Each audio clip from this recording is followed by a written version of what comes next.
The story opens with a mass-killing spree as our main protagonist Delico wields his sword through hypnotized bloodthirsty vampires. As the place goes up in flames, Dali hurriedly makes his way inside his estate. A horrifying scene unfolds in front of him. He witnesses his comrade Gerhard Fra plunge a sword directly into his wife Frida. Before she takes her last breath, Frida tells Dali to give all his love to their 2 boys. His eyes shift towards their kids, baby UI in his nanny Clara's arms, while the 5-year-old Raphael stands behind her with a tear-stained face. Prior to these events, Dali and Gerhard are summoned to the Vlad agency for a meeting with the head Johannes Vlad. On the way to the office, they discuss the recent murders that have taken place. Gerhard suspects that the murders are somehow linked to the true of Vamp, aka Trump, the originator of the vampire species. Upon entering the office, Lord Johannes informs them that they have been summoned because of the serial murders. Gerhard mentions that the killings seem to be random attacks, but Lord Johannes pulls out a card that states, "Equal death is given.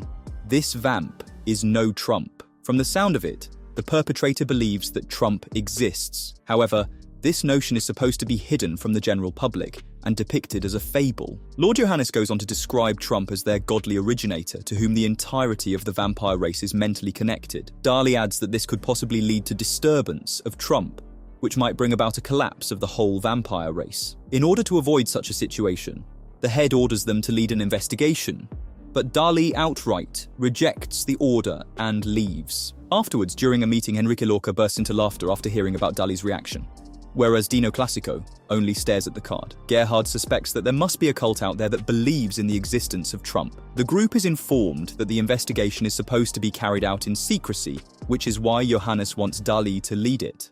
So Dino decides that they will have to force the man to take the position.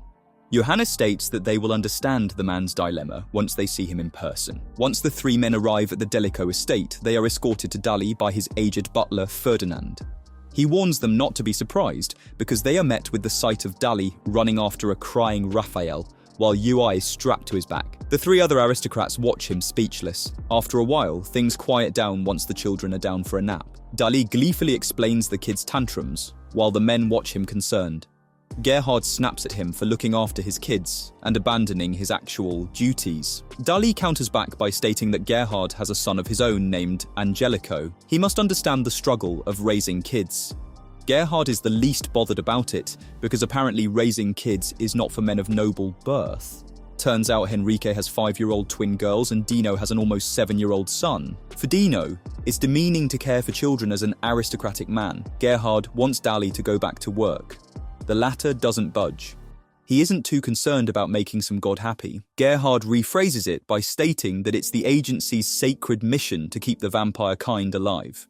While the men are trying to persuade Dali to return back to work, they get interrupted by the sound of UI's cries. As Dali tries to shush the crying baby, Gerhard comes from behind, telling him that they aren't done talking yet. However, Dali immediately hands over UI to him and exits the room. Gerhard is left puzzled with UI still crying. The fuzz ends up summoning Dino, Henrique, and even Nanny Clara. The woman takes the baby, gently rocking him. UI settles down instantly. Gerhard questions the nanny why pester Dali on child rearing when she's already present. The woman explains that this is how Dali wants it to be. Right at that moment, Dali returns with a bottle of milk. Henrique gives up on persuading Dali, but Dino isn't backing down so easily. Gerhard asks if Dali is acting upon his late wife Frida's request. Dali tries to dismiss the statement, but Gerhard isn't letting it go. He asks if Dali resents him for taking her life, but the man is surprisingly grateful for it, and tells them that he is glad he gets to experience raising the boys. Dali is still adamant on sticking to child rearing. Gerhard suggests that he balances both work and childcare. He believes in the man's abilities. Dali finally agrees to the proposition. However, he has a condition. It ends up being the fact that they all have to balance both child rearing and their job. The place is in utter chaos. The kids are crying while the men sit there helpless. Meanwhile, Dali meets with Lord Johannes, updating him on the new developments. The Delico estate will now be the headquarters for the serial murder case, and Dali is curious as to how the 3 proud men handle both responsibilities. He suggests they codename his place Nursery. A mysterious teacher named Klaus is shown mindlessly walking away from students in a world of his own. Dali has finally started his paperwork when he gets interrupted by Henrique's twin girls, Lucia and Elena. They are intrigued and can't seem to grasp the concept of work. The girls quickly lose focus and start running around the table to play tag. Dino asks if Henrique has even taught them any manners. The latter only wants the girls to have fun, whereas Angelico cries because his treat got stolen by Raphael. Though the kid claims it's his own, UI, still strapped to his dad, joins the crying as well. Gerhard is about to burst from irritation. Dino's child, Theodore, is the only one peacefully reading in the background. The other kids are finally asleep when Gerhard snaps, claiming that it's not possible to carry out both responsibilities. UI still keeps on crying. Dali reminds the man that this was his idea after all, unless he was going to leave Dali to take on both tasks alone. While they are bickering back and forth, Gerhard reminds everyone of the fact that the murderer is still on the loose. Dali comments that there seems to be more than one culprit. Upon a closer look, it can be noticed that though the victims have received a fatal wound to their hearts, their bodies have fractures, bruises, and scratches, all pointing towards 5 individuals. As for the threat card, Dali assumes it's just propaganda. The criminals are probably announcing their agenda through the card. They get interrupted yet again, this time by Raphael and Angelico. The latter wants to use the toilet and needs assistance. Gerhard is disappointed in him for disturbing their meeting for something so dismissive. However, before Angelico has a meltdown, Dali comes to his rescue and takes him to the restroom with Raphael in tow. Before they leave, Dali addresses Gerhard on how he wants to balance both his work and child rearing, saying that they should show their kids how amazing their dads are.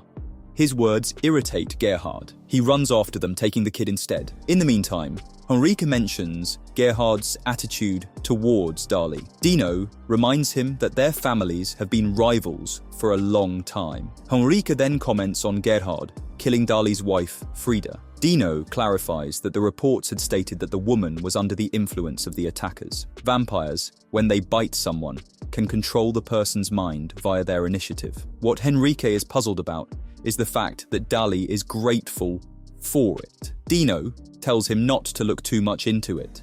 They need to focus on their job to make sure the true vamp stays undisturbed. This entails that they need to do something about the attacks before Trump gets affected in any sort of way. Raphael is crying in the corridors when Theodore spots him. He wants the latter to go with him to the restroom. However, Theodore seems to be jealous of the fathers doting over their kids, but then he points out that it looks like Dai doesn't pay any attention to Raphael since UI takes up most of the man's time. The little one doesn't want to admit to it, and Theodore ends up walking away. Eventually, the inevitable happens. Raphael wets himself. At that moment, Gerhard returns with Angelico.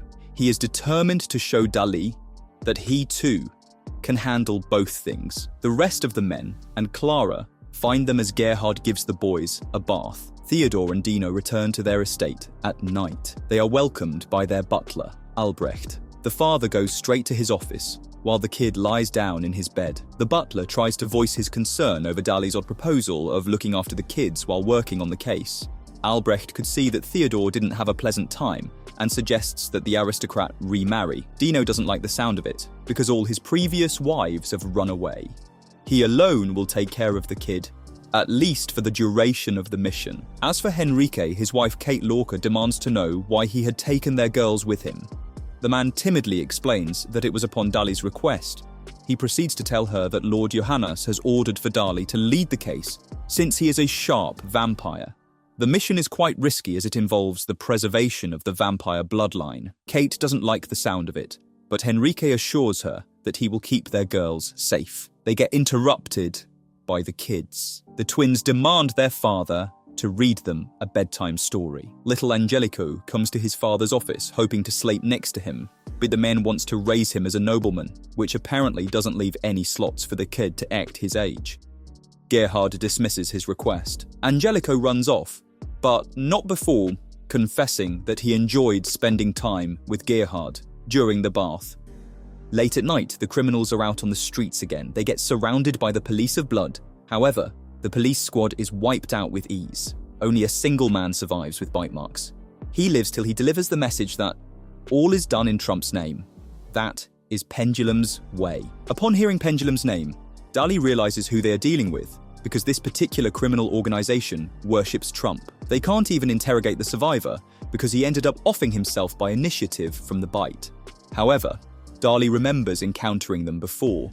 He admits that the case and child rearing are slowly becoming quite intimidating. While the men argue, Theodore quietly sits with a book in his hands, drowning in his own thoughts. He hallucinates teddy bears talking to him, telling him that he is still a child and can act his age.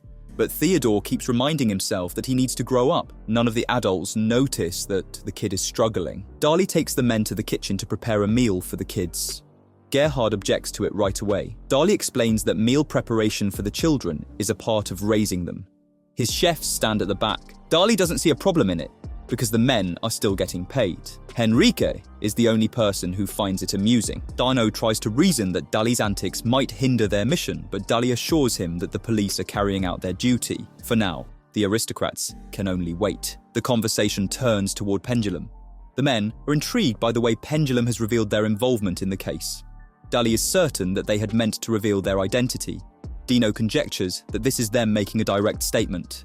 Henrique recons it is directed at the Vlad agency. This could only mean that a spy is amongst the men from the agency. Dali comments about the time Pendulum had given him and Gerhard trouble. The latter shares that their motive involves a Grand Guignol, aka a horror theatre, which involves a display of deaths for the immortal Trump. Dali adds that this will provide him with a death-like experience, since all the Vimps are mentally connected to the ever-living deity. Dino is curious about what actually went down between them and Pendulum. Dali reminisces about the time he and Gerhard were the target of a Grand Guignol. A year ago, Dali was investigating a case involving one of the members named Barlak Bel. As young vampires started enrolling at the Clan, which is a school for those that enter their cocoon phase during puberty, they started disappearing one by one. Barlak had held them prisoners for his own horrible experiments. He would bite the young vamps to gain initiative over them by controlling their minds. Before Dali could catch him, he had led them to his estate. Dali tried to fight them off, telling Furda to hide. However, she got bitten and was ordered to kill those she loved. Furda came straight for Dali's life, but Gerhard got to her first. Dino realizes that Gerhard's concern for Dali is because he feels guilty over what he had done, but Dali dismisses it, stating that they shouldn't underestimate the noble man of the Fra house to whom he owes his life. Dali also reveals that Barlak is not responsible for this case because he ended up dying. Dino is more than ready to eradicate these so-called religious zealots. Henrique worries that more people are dying while they stand here idly. They are about to fall into a heated conversation, but Dali cuts them by reminding them of the stew on the stove. He leaves them to it, excusing himself to check on UI. Outside, the kids are playing with the estate staff when Raphael notices Dali with UI on the balcony. The father tells the baby boy that someday he will enter a cocoon phase and will be sent to the clan where he will make lifelong friends. Dali's vision starts to blur out of nowhere. He stumbles backwards, falling off the balcony. Ferdinand manages to catch them just in time. In his room, Dali dreams of Frida visiting him. She tells him not to overburden himself while taking care of the kids and goes on to say that she had to entrust the boys to him because there was no one else. He wakes up to Clara, standing by his bedside. He immediately goes to check on the kids. To his utter surprise, the three fathers are taking care of the children because they respect his agenda as their leader. Henrique voices his determination to catch the serial murderers. He promises to play with the kids once the case is taken care of. Dali makes Gerhard agree to it as well, leaving Angelico in awe at his father's acceptance. While the kids are celebrating, Theodore sits in the corner, drowning yet again in his thoughts. His little self wants to play, but he keeps pushing the idea away. Just then, the chefs enter, explaining to Dali that they have prepared him soup from duck blood. The man takes a seat to taste it. He ends up admitting that the chefs are way better at their job than him, and to their utter joy announces that they can carry on their duty of preparing meals for the children. Apparently, all of this is thanks to Frida's ghost showing up in his dream, so Maurice updates Lord Johannes on the events taking place at the Delico headquarters. But to his dismay, Johannes is still determined to have Dali lead the team. The scene switches to Pendulum, setting out yet again to cause more deaths, but this time more careful than ever because the police of blood is on high alert. As expected, the next day, the police find more murders and the same card. Dali suspects that at this rate, Trump might have heard of this murder spree as all vamps are mentally connected to him. Teacher Klaus is yet again zoned out as he stares at the bright sky. The scene turns to Lord Johannes getting the latest update from Dali. The latter informs the head on receiving help from those good at their jobs. Moreover, he has competent men like Dino, Henrique and Gerhard by his side. He goes on to flaunt about the fact that the men have now learned how to change UI's diaper. Before Johannes leaves, he mentions that kids grow up way faster than one realizes, so he should embrace these fleeting moments. They get interrupted by Sir Maurice before they could get carried away with all the child-rearing talk, reminding them that they are here to receive the latest on the case. Lord Johannes calmly states that child-rearing has now become an objective of the nursery, aka the headquarters. Maurice adds that they should at least safeguard Trump. Johannes reminds him that the god's existence is of highest secrecy. Once they leave, Dali informs the rest of the team that Sir Maurice, the third in command of the agency, seemed quite anxious about the whole thing. He adds that the man is worried the Vamp Society might face a collapse. They reminisce how Trump's mental state had declined 8 years ago, which had led to a mass suicide of Vamps all across the world. In order to avoid such a catastrophe from taking place again, the Vlad agency must protect Trump's good temper. Dino has heard that the deity lives like a recluse because of how fragile his mental state is. Gerhard fears that if Pendulum does come into contact with the eternal being, then a catastrophe might just take place. They get interrupted by the cries of one of the kids waking up from their nap.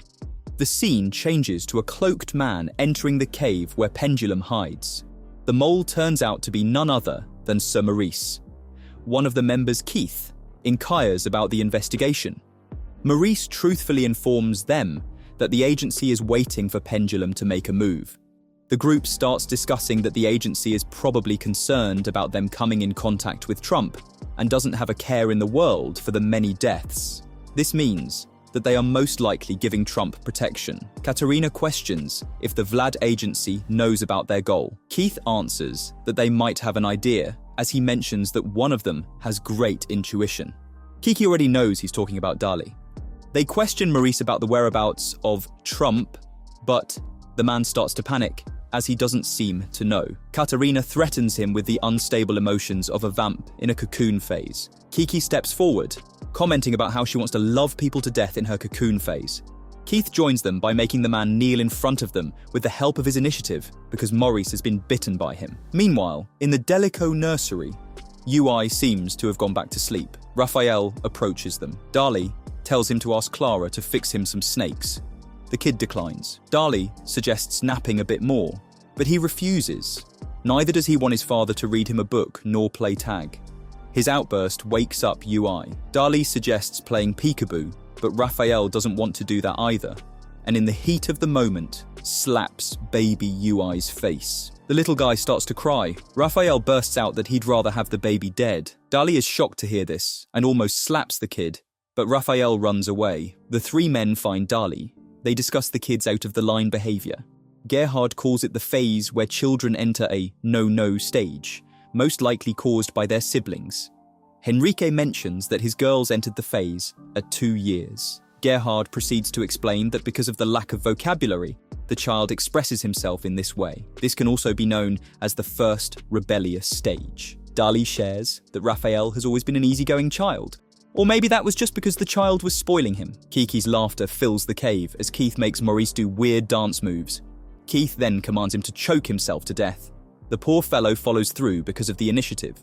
Another member named Julius tells him to give it a rest. They still need the guy, making him stop. However, when Keith compels him to tell them about Trump, Maurice stands steadfast and refuses to give away anything related to the deity. Katerina comments that this must be the anti-initiative at work. The group ponders over the matter and comes to the conclusion that Johannes Vlad must have used his initiative as a job requirement. Kiki points out that biting someone to have initiative over them is illegal.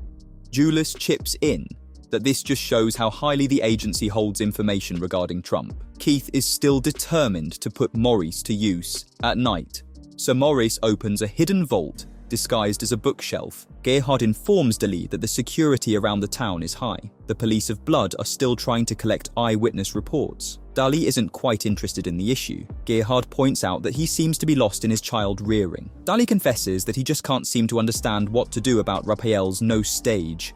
Gerhard voices out that this doting has turned into somewhat of a curse. Dali blames Frida for it. Gerhard calls her wish a curse too, declaring that because of it, Dali has been chained up. The latter calmly tells him that the same goes for him as well. They get interrupted by the sudden arrival of Lord Johannes. He informs them that top-secret documents have been stolen by Sir Maurice. Though the man had been apprehended and was under investigation, he took his own life. It was revealed that he had been bitten, giving the enemy initiative over him. Even though the files don't include any details on Trump, but it did contain intel on the operatives of Vlad Agency, which indirectly means that Delico Estate is no longer safe. The twins want to play with Theodore, but as expected, he declines because he wants to be a proper aristocrat, just like his father. Now a little backstory on Julius. Keith walks through an underground passage until he reaches a room. Inside sits their boss, Pizarro, who introduces him to Shad Julius. According to Pizarro, the man claims to have seen Trump with his own eyes, though no one believes him. Keith comments that he isn't interested in whether Trump really exists or not. What he really wants is to stay in his cocoon phase forever. In the present time, a dead body of a Vlad Agency member is taken out after drowning. Henrique counts him as the 6th member to end up dead. Dino points out that, like the rest, there is a bite mark on him. Gerhard adds that the members of the agency have been ordered to lay low. Dino is glad to welcome this turn of events if it means they will no longer have to do child-rearing tasks, because all their estates are now under enemy radar. They end up moving the kids to Clara's house, confining them to a small room. Clara tries to settle the kids down a bit. However, the twins start whining about wanting to go back. Theodore's imaginary teddies add to the outer noise, and the kid can't help but scream at them to shut up. Everyone else in the room ends up hearing him. The boy blames the toys for his rudeness, though no one in the room can see them. Raphael exits the room. Clara goes after him. The kid stands in front of little UI's sleeping form and mutters how he wishes the baby was never born. Clara coaxes him into telling her what has been bothering him. The kid confesses with a heavy heart that he doesn't understand, because the baby takes up all of his father's time. Clara comforts him as he cries his little heart out. Meanwhile, at the agency, Dali has come up with the bizarre plan of turning Sir Johannes into bait for the enemy. He claims that their mission is to eliminate any threat towards Trump, and Johannes Vlad's sacrifice isn't their concern. The man's position is passed down through the bloodline, which means that his son will simply fill the spot. While the members think Dali has truly lost his mind, Lord Johannes agrees to act as bait. However, a matter of concern happens to be the agency's second-in-command, aka Sir Umberto Lent, who refuses to go into hiding. Dino and Enrique stay outside to keep watch while Dali and Gerhard go inside Sir Umberto Lent's estate to talk some sense into the guy. The men inform him about their plan and advise him to go into hiding, or else their resources will be divided protecting the both of them. However, Lent's aristocratic honor won't allow him to comply. Dali tries to make him understand that pride has no role to play in such a matter when the agency's agenda is to protect Trump. Meanwhile, Henrique starts to feel drowsy outside of the estate gate. Dino thinks that he is just acting up, but then the guards pass out. Dino realizes that the reason behind it is sleeping gas. Henrique bites his tongue to snap out of it and tells Dino to do the same. Kiki and Abraham make their appearance. Abraham pulls out a massive tree from its roots and smacks Dino with it. Kiki's impressed that Katarina's gas wasn't effective enough. Dali senses the incoming intrusion and switches to Lord Umberto being the bait. The rest of Pendulum comes after them. Kiki announces that because of her cocoon phase, she is much stronger. The girl demonstrates it by throwing Henrique at Dino. She leaves them there and goes to join the rest with Abraham. Dali uses his sword against Katarina while her weapon is a whip. Julius attacks Gerhard, cornering the three aristocrats. Kiki and Abraham make their entrance, this time by taking the door off its hinges with a single kick from Kiki. It turns out that she was once reported to have fled the scene from the time the Delico estate was attacked by Barlak. Dali points out that this only confirms that the enemy is in fact Pendulum. Kiki breaks the whole floor, bringing about some sort of an earthquake with a single punch. In the midst of the chaos, Keith gets a hold of Lord Umberto. Dali informs them that there is no point in biting the man, because the agency has initiative over all of the Vlad members. However, Keith mentions that the documents which Sir Maurice had given to them contained info about Umberto being the second in command. Keith cunningly tells them that since the man has always been second to Sir Johannes, then there must be some sort of jealousy for always being in the man's shadow. which means that the anti-initiative of the agency might have weakened by now. So Umberto stays calm, while stating that Keith won't be getting any details out of him. He then looks at Dali and tells him to never forget a vampire's pride. The second-in-command offs himself before the enemy could get anything out of him. Pendulum escapes with the help of a smoke bomb.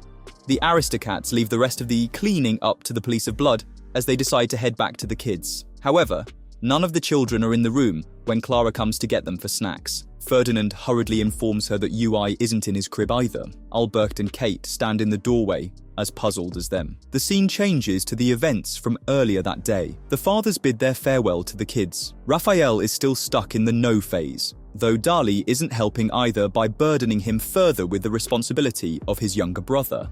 Theodore is still on the edge. He hides from his father and refuses to say goodbye. The girls are running around, destroying Angelico's block castle. Theodore slams his book shut and yells at them for being so childish. The twins refuse to calm down. They go after him, wanting to play hide and seek. However, he turns Elena down and accidentally hits her face with the book. Angelico tries to get him to apologize, but he refuses. Clara breaks their fight and tells them to apologize to each other. Angelico follows through, but Theodore is being swallowed up by his hallucinations. The stuffed animals push him to apologize, but he keeps arguing that he isn't a child and starts to throw a fit. Clara tries to tell him that no one's there. Kate Lorca and Albrecht come from behind. The woman points out that it looks like the kids having cocoon phase hallucinations. She introduces herself as a member of the Vlad agency, and Albrecht refers to himself as Theodore's surrogate mother. The adults sit down to talk. Kate explains that Theodore is experiencing an early cocoon phase, even though it usually begins during puberty. When vamps enter this phase, they have to deal with auditory and visual hallucinations, with other symptoms such as jealousy and mood swings. Because of it, people are sent to the clan. Some kids can experience it even earlier. Albert is of the opinion that this has occurred because Theodore wants to grow up as soon as he can because of his father. Kate doesn't dwell on the matter any further and shares that she wants to take her girls somewhere safe. They have been issued a letter to go into hiding in places other than their homes. Albert had also followed in secrecy for Theodore's safety. While the adults are busy, Raphael picks up UI to get rid of him. Angelico worriedly runs after them. The twins push Theodore to stop Raphael, because apparently he claims to be an adult. He reluctantly follows them. The girls also join the group. At present, as the fathers are back, Clara tries to apologize for it, but they all understand that it is obviously not her fault. Meanwhile, Raphael is taking UI to God knows where. The rest of the kids keep following him. He explains that he wants to upset his dad because the man only pays attention to the little one. He shares that he wants Dali to play with him too. Angelico feels the same. Theodore tells them that if this is the case, then they should really create some trouble for their fathers. Raphael is planning on taking UI to their grandpa's house. According to one of the twins, he is referring to Sir Johannes. Unsurprisingly, Raphael neither knows the directions to his place, and nor do they know where they currently are. A group of thugs surround them out of nowhere. The men inform the kids that they are in Grey Cat Town and could get a handful of ransom from their aristocratic fathers. Before the men can do anything, Kiki and Abraham show up. Kiki beats them so badly that the men run off like scared little cats. She advises the kids to not wander around in such areas. They bid farewell. Night has fallen and they still haven't reached Johannes's place. UI starts crying and the rest of them follow suit. Even Theodore gets teary-eyed. Kiki finds them once again and shushes them. Raphael tells her that they want to go to Grandpa's house. Kiki takes them to Johannes's estate. She never thought Sir Maurice's intel on the places would ever come handy in this way. Raphael introduces himself to the guard, and as soon as Kiki hears his name, she runs off to take cover. She locks down the target of their next raid, telling Abraham to inform the rest. She comes up with the idea of using the kids this time. Lord Johannes settles the kids at his place. He explains to them that they have taken quite a risky step and shouldn't ever do it again. The fathers have been informed. They immediately set off to fetch their children. On the way, Dali shares that juggling both the tasks has been really tough and wonders if he is even being a good father. Gerhard and Dino also feel the same about themselves. However, Henrique assures them that they are growing up as parents along with their kids. The kids have fallen asleep, tired from their long journey, and even UI is snoozing. Sir Johannes holds a conversation with Theodore. The latter is still awake. He is offered coffee for the first time ever, and, as expected, It tastes too bitter for his liking. Lord Johannes tells him that he should enjoy the days of his youth, because one day he is going to be an adult, whether he likes it or not. A guard's voice informs from outside that someone has arrived to take the kids. Abraham from Pendulum stands behind the door with a dead guard. The giant man catches Johannes by surprise with a fire attack. Dali and the others arrive at the gate left open as fire erupts from inside the estate building. They are stopped by the police of blood, but it looks like the men are under someone's initiative. They get into an intense sword fight, making sure that they don't actually kill any of the policemen, because after all, the initiative is making the officers act like that. Dali heads inside. He gets stopped by the perpetrators. Abraham attacks him with fire. Dali somehow dodges his and Kiki's attack, all the while jumping away from Katarina's whip. He shields himself from Abraham's blow with a frame, which Katarina's whip splits into two, but Kiki ends up getting caught in it, while Dali jumps up on Abraham and then off him, catching a piece of fabric dangling from the broken floor right above them. Meanwhile, Sir Johannes is fighting against Julius and Keith. The kids are in a corner. Julius is way more skilled. He gets Johannes' sword stuck in the ceiling and pushes the man to the floor. Dali enters. Raphael is pleased to see him. The whole estate is up in flames. The three aristocrats are still caught up with fighting the police. The officers keep on coming at them in numbers. Kate and Albert arrive just in time. The three men gladly leave the rest of the matter to them in order to aid Dali. Speaking of the man, he is up against Julius. Raphael musters up the courage to push Julius away from his father, but he throws the kid with a single shake. Dali remarks that the man has a distinct stench, like that of a sewer rat. He must be a Dhampir, a crossbreed of vampire and human. Dali cuts Julius's mask, revealing a bandaged face. The rest of Pendulum members also arrive at that moment. Katarina grabs Dali's leg with the whip, dragging him up, and Kiki sends him to the floor with a punch. Blood comes out of his mouth from the impact. Katarina attacks him with the whip, but he dodges it and headbutts her, injuring her nose. He can't spot Julius, but the moment he opens his mouth about him, the man appears from behind, sticking a knife into his chest. Dali pulls the knife out and tries to attack him, but Julius quickly steps away. Blood starts to ooze out of the wound as Dali falls to his knees from the pain. The rest of the team finds Dali just in time. Katarina comments that their intention wasn't to fight them in the first place.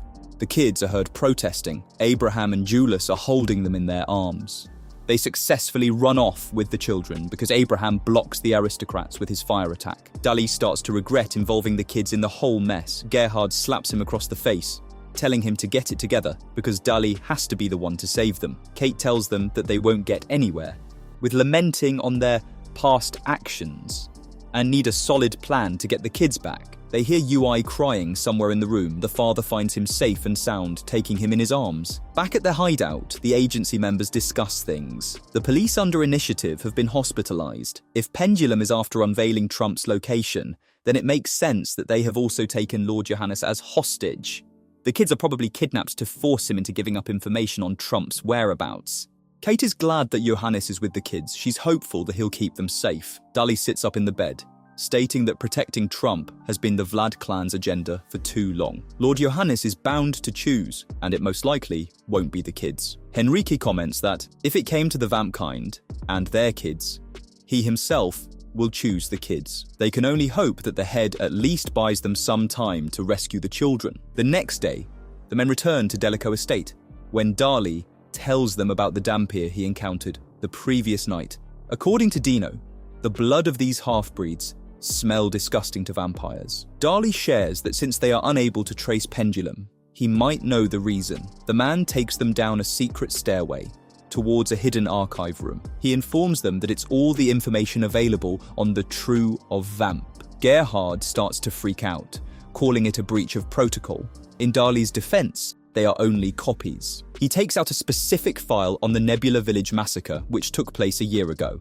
It was a village of Dhampirs which was burned down, and the inhabitants were slaughtered by Trump. Julius's words about vengeance on Trump rings through Dali's head.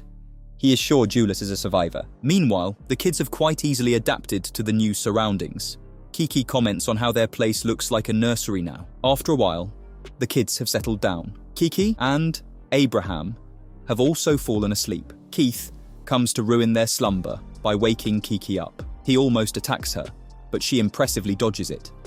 Katerina warns Jules to not harm the kids, because they need them. They make their way to where Johannes is tied up. Keith questions him about Trump's location, but the man bursts into a loud laugh and states that the deity is only a made-up story. Keith tells him to cut it out because Jules has already seen Trump. When Johannes asks what they intend to do once they find the deity, Keith answers back with the excuse that they are only carrying out the task for their boss and have no idea what his goal is. Lord Johannes tries to reason that the deity is not to be brought into close contact. Keith, however, gobbles down a whole bottle of cocoon phase drugs and shows his excitement to take the life of an Everling entity. They threaten him that he has got a week to give up any info, otherwise they will start murdering the kids one by one. Daly's assumption proves right, as Lord Johannes nonchalantly states that the survival of the whole Vamkind is more important than the children.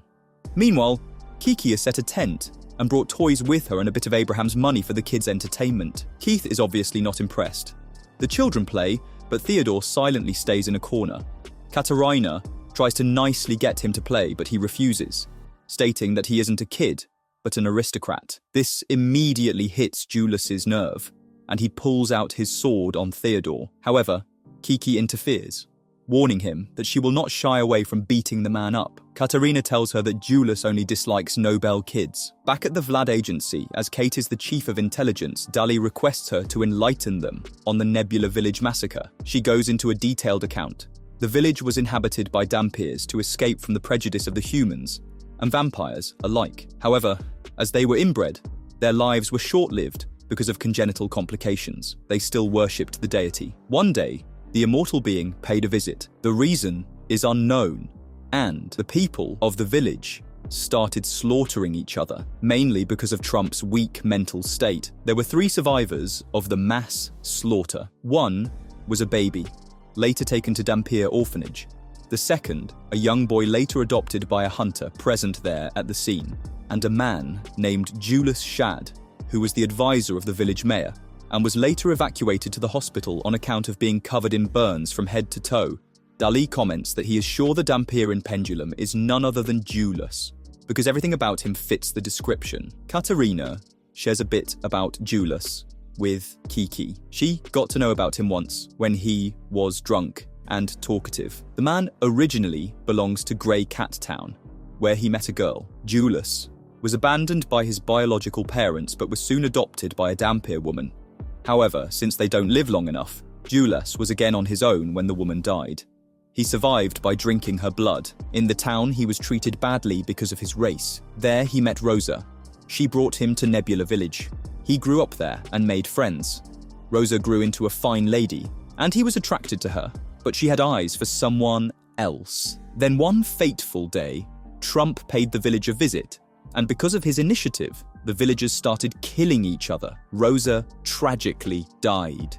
Julius was found alive with burns from top to bottom. He was taken to the hospital but left before he could fully recover. Kiki questions why he ended up joining Pendulum.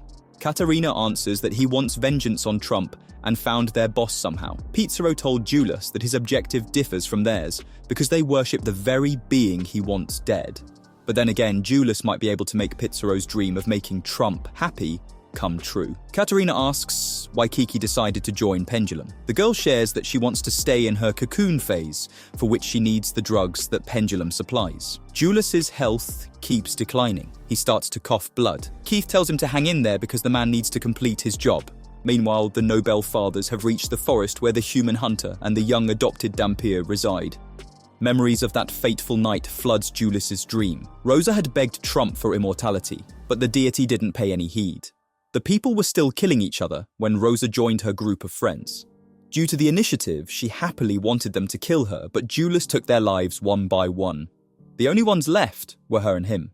Because of the initiative, he took her life against his will. Julius ends up waking from his nightmare. Dali and the team are inside the hunter's place. He admits to being there on the night of the massacre. He was sent to the village by the guild to check on the recent deaths. However, his search took an unexpected turn when he witnessed the deity over there. Dino questions how he could be so certain that it was actually Trump. The hunter explains that he knows for sure because nothing would kill him. He continues to say that since the villagers were the followers of the deity and being a dumpy, death was always around the corner. There is no doubt that they had asked for immortality. This must have annoyed the god, which led to the massacre. Dali seconds it, because this is the very reason the Vlad Agency has been created. Its goal is to keep the worshippers from making any contact with the immortal being. The hunter points out that this meeting of the members of the agency with him is a violation of the treaty. Dali doesn't disagree, but proceeds to state that they need to have a chat with the young survivor. He is named Banri, and turns out to be a human and not a Dhampir. The hunter explains that he had been abandoned near the village as a baby, and the settlers took him in. Banri quickly realizes that they are vampires. He boasts about training to be a hunter, and he definitely doesn't want to speak to any vampires. Dali asks about another survivor named Shad, aka Julius. This seems to grab his attention because Banri sits down to explain that he always thought Shad was a weirdo, following Rosa all the time, acting like he was some important person. After much persuasion, Banri decides to share that Shad Julius had paid him a visit not long ago. The man didn't have long to live, but despite his condition, he wanted to meet Banri because they were the survivors of the same village. Before he left, Julius told Banri that he lived in the Grey Cat town and was welcomed to find him anytime he needed help. Dino comments that they'll have to get in touch with information brokers in order to seek out Pendulum's hideout. Before they part ways with the hunters, Banri tells them that if they have to take Julius's life, then they shouldn't stall it because deep down he is a good guy. While the noblemen are trying to map down the potential places of Pendulum's hideout, the criminals are busy trying to get Lord Johannes to talk. As the clock of life ticks over Julius's head, Keith speeds up the process. He throws the kids towards Lord Johannes, pressuring him into unveiling the location of the immortal god in exchange for the lives of the kids. But the man stays firm in his belief of protecting the deity at any cost. Keith warns him that a child will die every 5 minutes if the man doesn't speak up. Julius picks up Lucia by her collar. Little Angelico tries to free her, but gets kicked. Just when Julius pulls out his knife, Kiki barges in. Lucia slips from his grip. Kiki throws him to the other side, angry at what he was about to do behind her back. Katerina tries to get a hold of the situation, but Kiki calls Abraham. Keith smacks her head against the cave and drops her to the ground. Abraham charges at them, but before he could do anything, Julius puts his hands on the sides of his head and the giant instantly goes numb, falling to the ground. The rest are puzzled by this technique but don't question him on it. Keith throws his knife at Kiki, but Raphael blocks it with his body. She starts freaking out, but then notices that the knife barely missed the kid. Lord Johannes's stone front finally cracks up. He confesses that the god can be found in the clan. This confuses the enemies. Keith irritatingly questions the possibility of a go at the clan, because isn't he supposed to be a sacred deity? What was he doing there? His question is left unanswered because the police of blood finds their location. Dali orders for everyone to split up in twos to track them down. Kiki comes face to face with Gerhard and Dali. They knock her out before she can even process the attack. Meanwhile, Dino and Henrique have to deal with Abraham and Katerina, whereas the police of blood are faced with Julius and Keith's craziness. The latter kill them easily. While Keith is formulating an escape plan, Theodore spots a knife and pierces it into his thigh. Theodore's hallucinations praise him for protecting Raphael. Keith slaps the kid away and tries to get out of there, but Julius betrays him by digging a knife into his stomach with the excuse that Keith was only going to slow him down. He proceeds to swallow a handful of cocoon phase drugs and talks about how this phase can produce different symptoms, with some being quite irregular. Well, in his case, Julius can make people see his own hallucinations. He takes the man's head in both his hands and sends him into a coma of delusions. Abraham isn't going down so easily. Dino's quick punches don't seem to work on him until Henrique kicks him right on his scarecrow-masked head. Kiki's arms are tied up with rope bearing metal so that she won't be able to break free from it. Dali finds the police lying lifeless on the ground along with Keith's unmoving body. Dali spots the kids huddled inside. He calls out for his son, hugging the kid. Henrique spins his girls around. After a little push, Gerhard hugs Angelico, and the girls praise the boys for fighting the bad guys. Theodore apologizes to Dino for being unable to save Sir Johannes, expecting to be punished by his father. However, Dino assures him that he is going to go easy on the kid and gestures for a hug. Theodore only holds a finger, but Dino picks him up instead. The tender moment breaks the kid's brave facade as he cries into his father's embrace. This helps Theodore's pre-cocoon phase symptoms to ebb away as his hallucinations bid him farewell.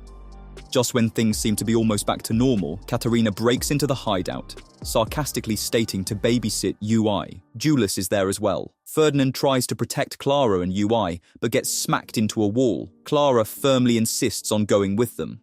She puts a valid point in front of them that neither of them know how to change the baby's diaper. Julius asks Katerina if he should end Clara's life, but instead she tells him that the nanny is right. They need to keep UI alive in order to achieve their goal. This means they have no choice but to bring the nanny along. Clara tells Ferdinand to inform Dali that she will protect UI's life no matter what it takes. When the fathers return, Ferdinand explains the whole ordeal. Dino questions how Pendulum was able to figure out the hideout. Theodore comes from behind, stating that they wanted to go back home when they were in captivity. Katerina had tricked the kids into telling them about their hideout. Dino assures him that they will get UI back. In the meantime, the aristocrats set up tables and prepare food in order to have meals with the kids. They then bathe and dress the children for sleep. The kids peacefully doze off in no time. The aristocrats are back to discussing their next move. So far, Julius and Katerina have escaped. Abraham is being interrogated. Their leader, Keith, is under high security at the blood hospital.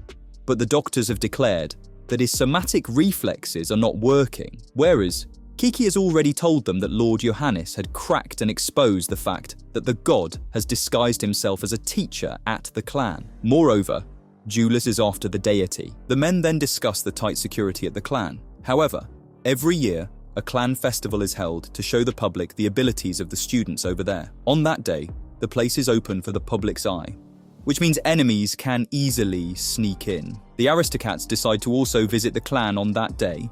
After all, they can't let those two get in contact with their fragile god. Gerhard and the rest also promise to get UI back in one piece. Dali reminds them that the rescue includes Lord Johannes and Clara as well. They raise their glasses in the name of their noblesse oblige. The kids wake up one by one, eavesdropping on their father's meeting. Dali takes them back to bed, bribing them with a picture storybook. But before that happens, he assures Theodore that UI will be just fine. Speaking of the baby, he keeps screaming into the dark of the night. So Johannes is surprised to hear that Julius is going to take the god's life. He finds it funny because the deity happens to be immortal. Julius, however, declares that he has a plan for that. For now, he is going to show Johannes what's inside his mind. The aristocrat opens his eyes to a bleak surrounding, with caskets levitating around them. Julius tells him that his cocoon phase symptom happened to be the ability to peek into the minds of others, and now thanks to Pendulum's drugs, the symptoms have returned. He thinks back to the time he looked inside Rosa's mind, but hers was filled with a kid named Carlo. The flashback ends. Lord Johannes calls it a useless ability, but Julius disagrees. According to him, the mind is quite delicate. If he presses it hard enough, Julius can send the person into a coma, giving them a death that isn't physical, but rather mental. This logic could apply to the deity as well. If he is alive, then it means that he has a mind, which also means that his soul can be killed, if not his body. The god will then only exist as a piece of empty-headed mass. This is how he's going to avenge the immortal being. The fathers ask for Kate Lorca and Albrecht's assistance in childcare duty while they are gone. The two members of Pendulum dress the hostages and themselves for the clan fest in noble attire. Johannes points out that only those with an invitation can visit. They tell him that his kidnapping hasn't been made public, so they are going to pretend to be his attendants while he visits as an esteemed guest. Katerina warns him to behave because UI's safe return depends on it. The fathers get ready for the festival as well, but the kids want to join them. Theodore helps everyone out by volunteering to play with the rest of the children and promising the fathers in keeping them safe. The men are proud of him and praise him for it. Once they leave, Theodore realizes that he can't see those hallucinations anymore. Things are taking a turn for the better. While on the way to the festival, Dali reminisces about his and Gerhard's days at the clan, how he would skip class and think of the clan festival like some sort of a show of livestock instead of being honourable vampires. Gerhard had to remind him that not all of them were of noble birth and some actually needed the exposure. The flashback ends. Once they arrive, one of the clan members greets them and introduces himself by the name of Anselm. He turns out to be the Vlad Agency's member in secrecy. The fathers ask about teacher Klaus's location. Anselm fears something unexpected has taken place. The men assure him that they are here to prevent anything from happening and ask him to find him immediately while they discreetly survey the place in order to not cause any alarm for the guests. Both the Pendulum members and the hostages are inside the building. The Lord assures them that their deity is amongst the faculty, revealing his name to be Klaus. Katerina asks around the location of the deity, but the students are unaware because he always wanders about. The aristocrats keep looking for the god until Dali reaches that garden. When Dali does find him and tries to hold a conversation with him, he gets up, passing by uninterested. The deity warns him to not speak to him. Dali feels anger bubbling up. He is sent into a state of hallucination. He starts seeing Frida and desperately runs after her. Just when Dali is about to hold her hand, he hears UI's cry, immediately snapping out of the illusion. In his daze, Klaus had made him climb up a rooftop and was one step away from slipping. Dali realizes that this is what it means when they say that the vamps are all connected to the deity. He had just encountered his despair, which is not a good sign. All four men can now hear UI's cries. They run towards the sound. Just when Dino thinks that he has spotted Lord Johannes, he feels a sharp pain. Julius has pierced his knife into Dino's back. Katerina also appears with a wailing UI in her arms. Dino holds back from screaming in pain. He turns around, gripping Julius's throat in a chokehold, but the latter uses his ability, making Dino peek into his own mind. Julius proudly declares that he can make his mind overlap with others. He then points to a ginormous statue of Dino, telling him that this is how the aristocrat makes himself look. Though Julius knows how frail he is, Dino has had enough and breaks himself free from the mind game. Julius and Katarina run away with UI. Lord Johannes orders the other three to go after the enemy, while they look after the injured Dino. Gerhard and Dali end up at a sword fight competition with the Pendulum members. Julius runs to attack Dali. The man skillfully dodges his attacks, engaging the audience in a sword fight. Gerhard joins the match. Julius is still fighting back with only knives. He dodges both of their attacks, making the crowd roar in amazement. The aristocrats link up their moves, attacking the enemy at the same time, overpowering him and throwing him to the ground. The crowd showers them with cheers. Katerina wants to help Julius, but the man has a better idea. He snatches the baby from her and holds him in front of the fathers. Just then, Dali and Gerhard are confronted by the organizers for their interference in the match. The men apologize and run after the enemy duo. As soon as they think that they have escaped, Henrique ambushes them. The men attack each other, and as always, Julius sends Henrique inside his own mind. Little Henrique sits in a chair. His present self explains that ever since he was a kid, he didn't have a say in his own life. His job, even his marriage, was arranged by his parents. Henrique voices out his envy of Julius for being there on his own free will. He breaks himself free from the hallucination. They attack each other again. Henrique explains that he still enjoys working alongside Dali. That man has been dragging him into unexpected situations like this one. Moreover, he gets nothing done while spending time with his girls. But this is exactly why looking after the kids is fun for him. He sends a hard blow towards Julius, making the man fall to the ground. As Henrique is about to end him, mocking Julius for his short, dumpier life, his sword gets snatched out of his hands by Katerina's whip, throwing him to the other side from the sheer force. Dino finally wakes up. He asks about Pendulum. Lord Johannes informs him that the men are still trying to find them. Dino gets up, wanting to aid them.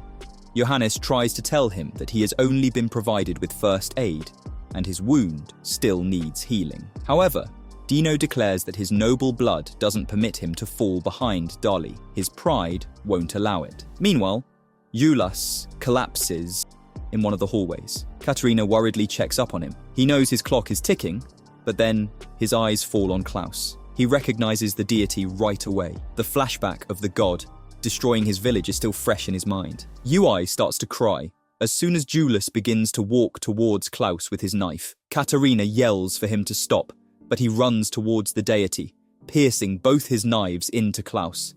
The visitors around them start freaking out, but Klaus calmly uses his initiative on them, ordering them to forget the incident. The men walk away, as if Julius's attack is invisible to them. The deity also walks away. Dali hears UI's cries and starts running towards the sound. Meanwhile, the Pendulum duo follows Klaus outside. Julius confronts him on using initiative on the visitors.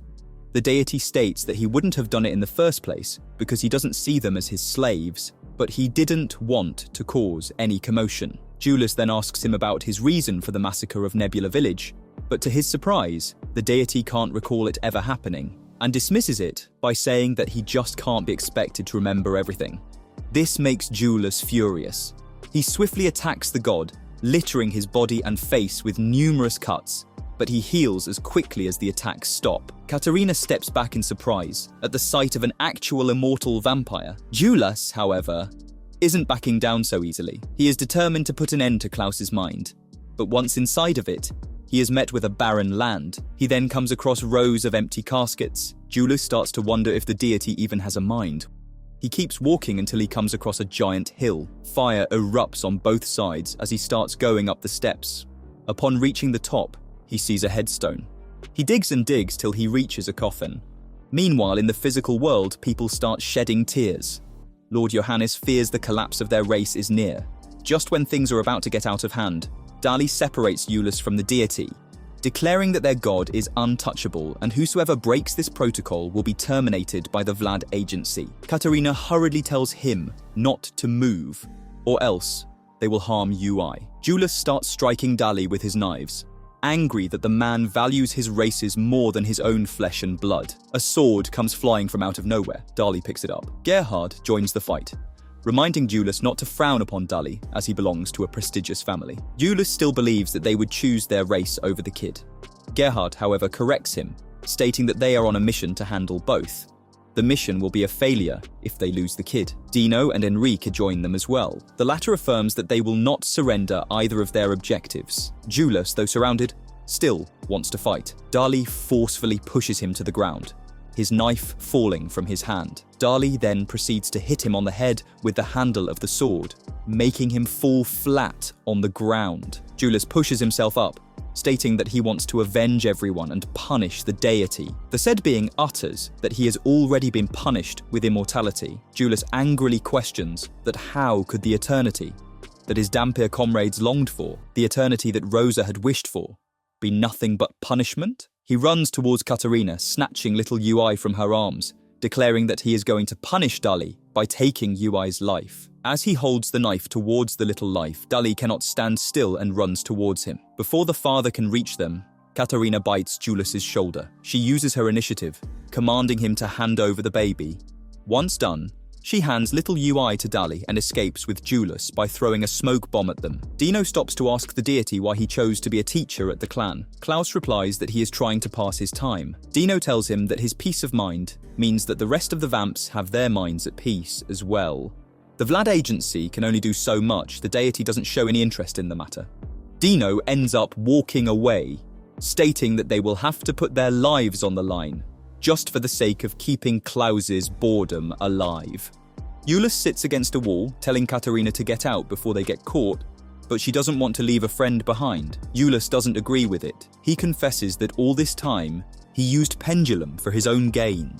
Katerina tries to use her initiative on him, commanding him to live, but Julius's body is too weak to comply. Just then, Dali and the rest of the members crash into the room. Katerina hurriedly begs them to at least let the man die in peace. Julius is still determined to fight with his exhausted body. Katerina holds him from falling. Dali moves closer to them, stating that he has a request to make. As their vampire kind is at the disposal of a whimsical god, and Julius has ended up in the midst of it all, he should have it easy now. Katerina uses her initiative, commanding Julius to have one last nostalgic dream about his hometown. She sends him into his own mind. In his dream, Julius is a young boy. His friends are all alive, including his beloved Rosa. He runs towards them and tells them that he has missed them immensely. Julius turns around, seeing Katerina holding his limp body. He tells his friends that he seems to have been through a long nightmare. Rosa thanks him, and they all start walking away. In the physical world, Julius passes away in Katerina's arms. She feels depressed and is about to off herself by taking poison, but Dali's quick reflexes stops that from happening. He tells her that she is going to be taken into custody to face the consequences of her actions. Fast forward, the children have grown up. Angelico reminds Raphael of the time they were kidnapped. However, the latter doesn't seem to remember it. nor does he remember their time together at the nursery. The boys then discuss their position in the Blood Pact Council. Angelico wants to move up the ranks so that he can boss people around, but Raphael reminds him that they shouldn't be so petty, that they are Nobel men. Angelico understands. As Raphael is busy winding up his work, Angelico tells him that since their fathers were a feared and respected duo, he would like for them to be the same. However, Raphael wants to surpass them. He is certain that he can achieve it with Angelico's partnership. They both set out to meet the rest of their friends. Eleanor and Lucia are already waiting for them inside the clan. The four of them find Theodore on the floor with a stack of books. Unlike his father, he is now a writer. They hear the sound of the train. UI has arrived on it. He has made it out of his cocoon phase and introduces the group to Sophie Anderson, a friend he has made at the clan. They warmly welcome the newcomer. Angelico has made a reservation for them at a restaurant to celebrate UI coming out of his cocoon phase. The day comes to an end, and everyone else eventually leaves for their homes, leaving the brothers alone. Raphael confesses that he was worried about his days at the clan, but it seems like UI had a friend the same way he had Angelico. UI affirms, stating the boy is his best friend. Later on, Raphael gets married and has a baby boy of his own. Dali arrives to meet the new baby. However, all of a sudden, the cries of the baby snaps Dali out of what seems to be a dream of them all grown up because UI is still a baby and crying in his crib. As Raphael holds baby UI, Dali can't help but wonder the sort of lives his kids would lead once they are out of their cocoon phases. Meanwhile, the three Pendulum members are being taken away as prisoners by the police of blood. Katerina informs them about Julius's death and asks Kiki if she has a dream. The girl's reply hasn't changed. She still wants to be in her cocoon phase for the rest of her life. Kiki is certain that Keith is enjoying a long cocoon phase while he is unconscious. Just when she thinks that this is going to be the end of her phase, as they can no longer be supplied with the drug, the cart receives a harsh jolt coming to a halt. Turns out their boss has sent men to rescue them. Apparently, they are still of some use to him. Kiki is just glad that her cocoon phase can be extended. Dino and Henrique inform Lord Johannes about the escape. Dino is certain that this was an ambush. Henrique adds that the information of the route must have been leaked. Dino suspects a spy amongst the police of blood and informs Lord Johannes that he and Henrique will investigate the matter themselves. Sisha Johannes thanks them for their effort and proceeds to tell them that he has retired from his position and his son Karel Vlad will be taking over. Before he leaves, he inquires about Dali and Gerhard's absence. Henrique tells him that they had to take the day off for an anniversary.